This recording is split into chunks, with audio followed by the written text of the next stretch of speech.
We are in the book of Esther today. We've been there for a few weeks now. We're going to spend a few more weeks in the book of Esther. But today I want to talk about stories. How many of you like a good story? Yeah? A bedtime story? Maybe just a good book? I love a good story. I worked at a library through high school and college. And there's just something about a good story. They help you escape reality, right? They take you places that you might never go. They stir things inside of you and inspire you to do things that you might never have considered. I love a good old-fashioned book kind of story, yes. But also, I love to hear people's stories. I love to hear where people have come from and the things that they have come through and what has made them who they are today. One of the books that was really popular when I worked at the library was The Hunger Games. Maybe some of you have read that. It's an older book now. But if you've read those books or seen those movies, because they've all been turned into movies, there's a lot of cliffhangers, right? And at the end of each chapter, you want to just read the next one right away because you don't know what's going to happen. Is everything going to fall apart? Is everybody going to die? Who's Katniss going to marry, right? There's all kinds of cliffhangers in the book. It's rumored that Suzanne Collins, the author of The Hunger Games, was inspired by the story of Esther. She and Katniss, who's the main character of The Hunger Games, have a lot more in common than Esther and Cinderella do. If you were here last week, you know what I'm talking about. We're going to continue talking about Esther today. Last week, we left off in the story on a bit of a cliffhanger.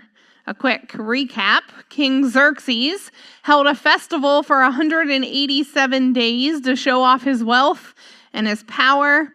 He had sent his servants to go get the queen to dance in front of his friends. She said no. The king got mad. The king kicked her out, right? The king stayed mad for 4 years. We know that the king took the nation to war, lost, and returned home. He continued to make bad decisions based on his desires and his emotions.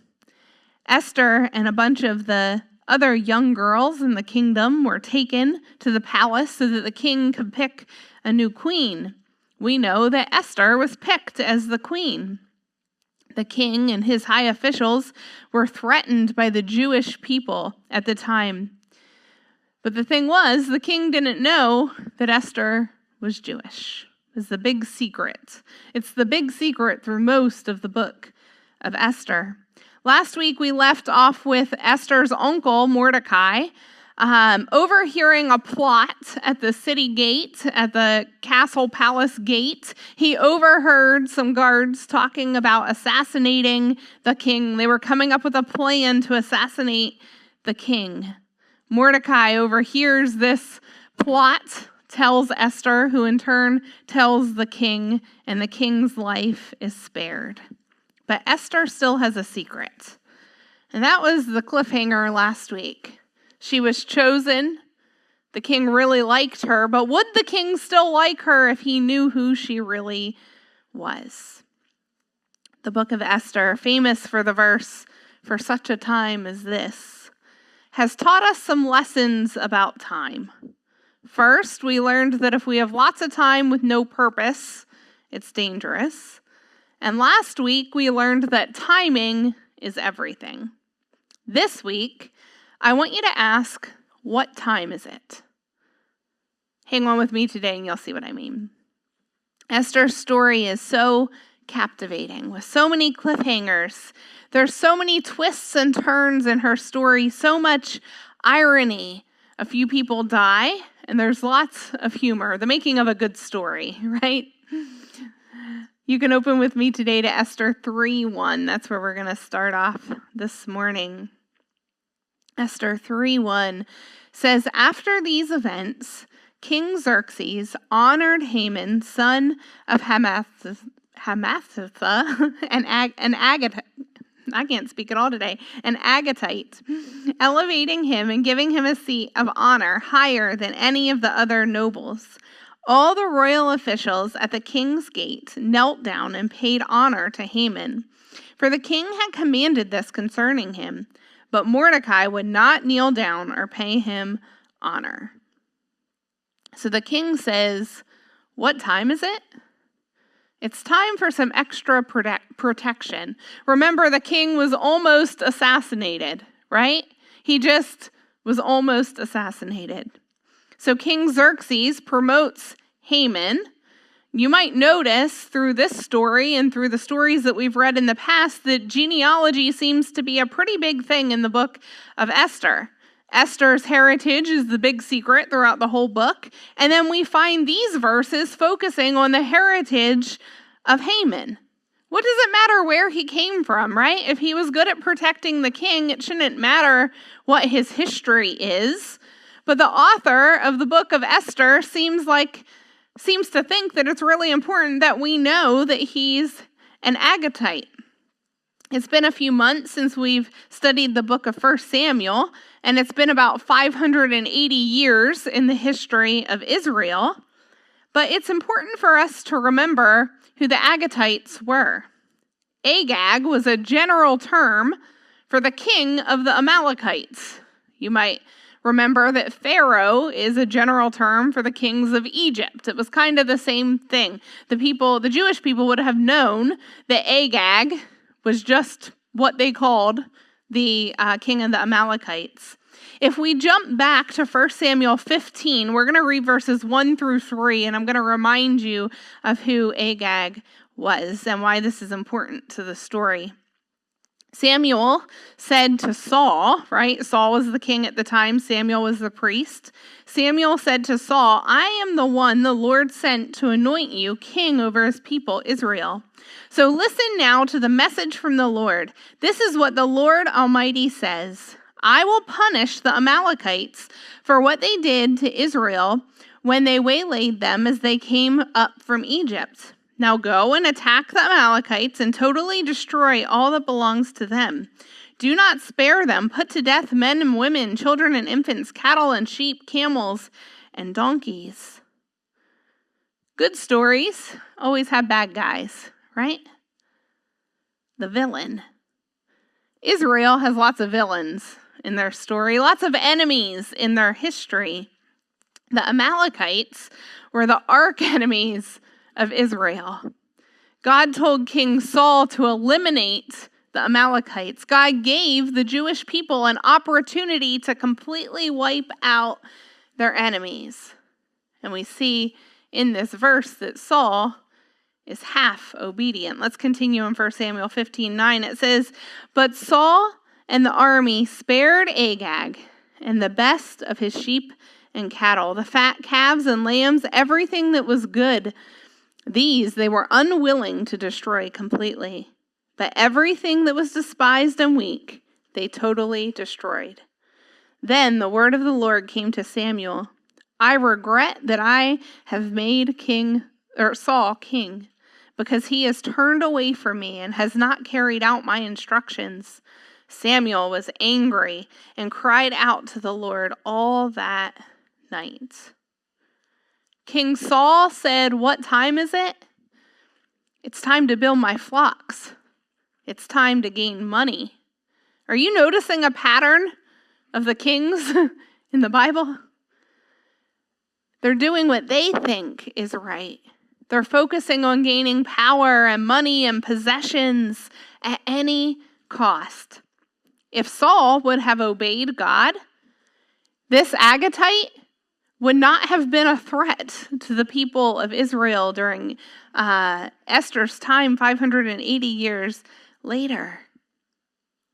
As I was reading these verses this week, I was really challenged and asked myself a question that I'm going to ask you today. Are there things in your life that God has asked you to eliminate that you have decided to spare? Sometimes we allow sin in our lives, and then we're surprised when sin does what sin does. And just like we see in the Amalekites and Saul, our sin doesn't just affect us, does it? This sin, this one act of disobedience from Saul, still had an effect 580 years later. If only Saul had been obedient. Let's get back to the story of Esther. This Agatite, this longtime enemy of Israel, is now the second most powerful in the kingdom. King Xerxes demands that everybody bow before Haman, the Agatite. It would be easy to read this passage and think that Mordecai didn't bow because he would only bow to God, right? Like Shadrach, Meshach, and Abednego, I'm only going to bow to God. And I think that's partially true. But also, Mordecai wasn't about to bow before a longtime enemy of the people of Israel. Let's continue in Esther 3:3. It says, Then the royal officials at the king's gate asked Mordecai, Why do you disobey the king's command? Day after day they spoke to him, but he refused to comply. Therefore they told Haman about it to see whether Mordecai's behavior would be tolerated. For he had told them that he was a Jew. There's the ancestry again. When Haman saw that Mordecai would not kneel down or pay him honor, he was enraged. Yet having learned who Mordecai's people were, he scorned the idea of killing only Mordecai. Instead, Haman looked for a way to destroy all of Mordecai's people, the Jews, through the whole kingdom of Xerxes. Plot twist, right? Haman had a grudge. He knew that the Jews almost took out his entire people 580 years before. Haman knew that the king was on high alert for threats. Most of all, Haman knew that this was an opportunity for him to get revenge and power. Haman said, What time is it? It's time for revenge. Let's continue in verse 8. Then Haman said to King Xerxes, There is a certain people dispersed among the peoples in all of the province of your kingdom who keep themselves separate. Their customs are different from those of all other people. They do not obey the king's laws. It is not in the king's best interest to tolerate them. If it pleases the king, let a decree be issued to destroy them. I will give 10,000 talents of silver to the king's administrators for the royal treasury. So the king took his signet ring from his finger and gave it to Haman, the Agatite, the enemy of the Jews. Keep the money, the king said to Haman, and do with the people as you please. Every situation, good or bad, comes with a choice. Because Saul was disobedient, Haman was elevated in position. Because King Xerxes was afraid, Haman was allowed free reign in the kingdom. We're only in the predicament in the book of Esther that we're in because many people in history made poor choices. If any one of them had made a different choice, the chain would have been broken. We can go ahead and put slide 1 up there. One good choice can break chains in our life. One courageous yes, one courageous no, one act of sacrifice, one act of generosity, one act of forgiveness, one act of love. What do you do when the flames of gossip get to you? What do you do when the flames of negativity get right next to you? What do you do when the flames of bitterness are coming really fast and they stop right before you? How about the flames of injustice? Do you step aside and break the chain? Or do you keep the fire going? Do you make the fire bigger? Do you give it life?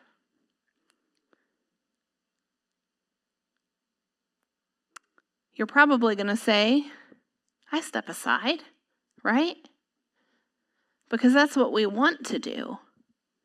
But in the moment, in the heat of the situation, that's really hard, isn't it? It's hard to stand against what everybody else is saying. It's hard to step out of a situation that it might be easier just to pass the flame. It might be easier just to let it keep going. What time is it? It's time to break some chains in our life. Some habits maybe that have been passed down. What time is it? It's time to step aside and stop the flame. What we do with our time is more important than we realize. Let's pick up in Esther 4:7. It says, Mordecai told him everything that had happened to him, including the exact amount of money Haman had promised to pay the royal treasury for the destruction of the Jews. He also gave him a copy of the text of the edict for their annihilation, which had been published in Susa, to show to Esther and explain it to her. And he told him to instruct her to go to the king's presence and beg for mercy and plead with him for her people. Hathach went back and reported to Esther what Mordecai had said. Then she instructed him to say to Mordecai, all the king's officials and the people of the royal province know for any man or woman who approaches the king in the inner court without being summoned, the king has but one law, that they be put to death unless the king extends the gold scepter to them to spare their life. But 30 days have passed since I was called to go to the king. When Esther's words were reported to Mordecai, he sent back this answer. Do not think that because you are in the king's house, you alone of all the Jews will escape. For if you remain silent at this time, relief and deliverance for the Jews will arise from another place. But you and your father's family will perish. And who knows but that you have come to the royal position, and then we get to the famous words, right? For such a time as this. Esther says, what time is it? It's time to stand for what's right. It's time to tell the truth. It's time for her to risk her life for her people. Remember, she's 13. This is a lot riding on a teenager. Do you know the verse in the Bible about God working all things together for the good of those who love him? If everything in life was already good, God wouldn't have any working to do, would he? Despite our sin, despite us fanning the flames sometimes, despite us continuing the chain sometimes, God is always working to redeem. He's waiting for that one person to be obedient, that one person to step aside, that one person to be generous, that one person to go against the grain, the one person to love when love isn't deserved, that one person to give grace when revenge is easier. In the story of Esther, we see God working things together for the good. We see him redeeming Saul's mistakes, right? God could have easily been like, Israel has been such a hot mess, just let them be destroyed, right? They've messed up too many times. But we see God redeeming Saul's mistakes. We see him redeeming Xerxes' mistakes. We see God working despite the king's fears and despite Haman's anger. We said last week that the name of God isn't mentioned one time in the book of Esther. Even though we don't see the name of God mentioned, we see God working. We see God's redemption. We see him stepping into a situation that is difficult and granting favor. We see God, even though we don't hear God. I think that's powerful in our lives. It's almost like God is moving the chess pieces, right? He's not speaking, but he's moving. He's extending protection. He's giving favor. I think sometimes in our life, we get mad at God because we don't hear him talking. We don't hear him speaking to us. We don't see him answering our prayers in the way that we want our prayers answered. But the book of Esther is a good reminder to us that God doesn't always have to be speaking to be working. He doesn't always have to be audibly speaking to us, right? Or even just speaking to us in a way that we feel like he's giving us direction. But we can know that just like in Esther's story, he's always working. He's always providing us favor if we're doing our best to follow him and being obedient. He's may not be audibly speaking to us, but he is always moving those chess pieces. He's always working things together for our good. He's working when we stay calm and don't escalate conversations, right? Proverbs 15:1 says, "A gentle answer turns away wrath, but a harsh word stirs up anger." God is at work when we give a gift in love and gain favor. Proverbs 18:16 says, "A gift opens the ways and ushers the giver into the presence of the great." Staying calm, giving gifts, those things don't make sense. Not in the natural world. Why does God tell us to love our enemies, to turn the other cheek? Why does God tell us to care for the poor and the outsider? Why does God tell us to respond in love and grace? Because that's what stepping aside looks like. That's how we break the chains. It's time to live different than everybody else because we are set apart. God has set us apart for what? To break the chains and to stop the flames that sin has brought into the world. Esther should have been afraid. She should have been looking for an opportunity to run away. Mordecai should have been formulating an escape plan for Esther.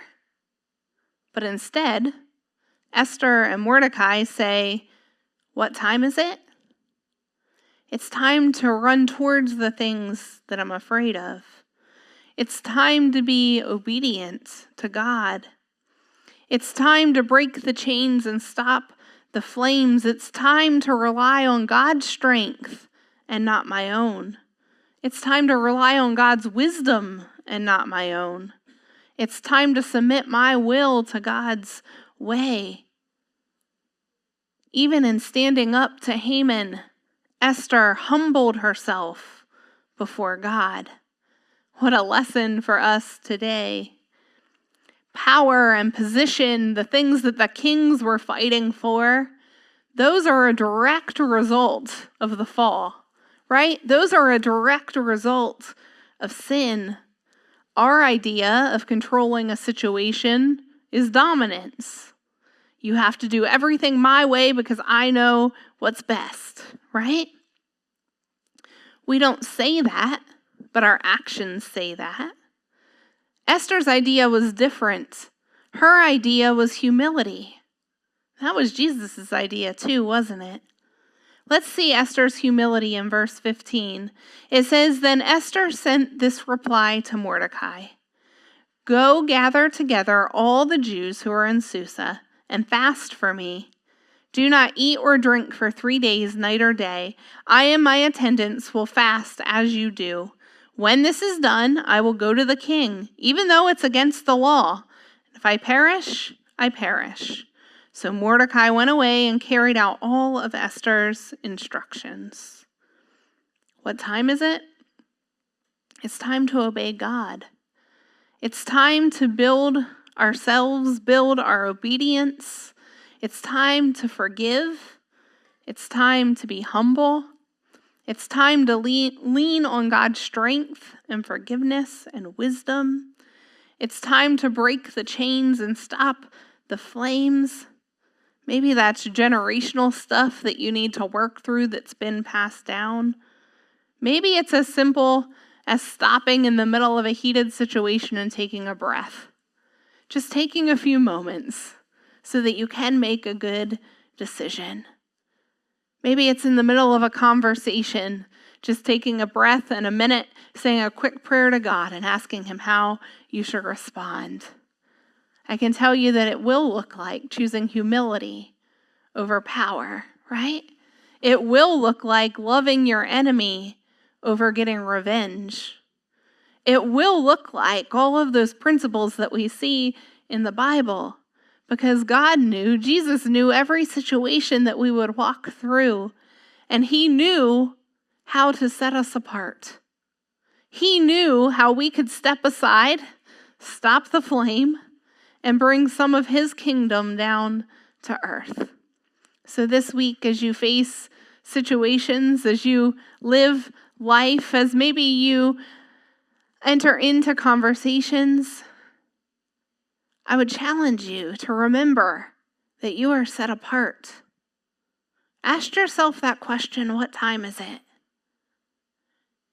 What do I need to be doing right now in this moment to make this situation a little bit more like heaven and a little bit less like the sin that we see all around us on earth? Let's pray today. Dear Jesus, I thank you so much for this story of Esther in the Bible. God, I thank you for this example of humility. I thank you for this example of obedience. God, I just ask that you help us to respond more like that in our lives. Help us to be a better example of humility and kindness and love to the people around us. God, when we have an opportunity to blow things up or shut things down, I ask that you help us to have the courage to step aside and to stop the flames from burning, God. Help us to have the courage to opt out of the situations that you don't want us to be a part of, God. I ask that you help us to show love well, that you help us to love other people the way that you would love them, Jesus. I thank you and I praise you today, Jesus. In your name we pray. Amen.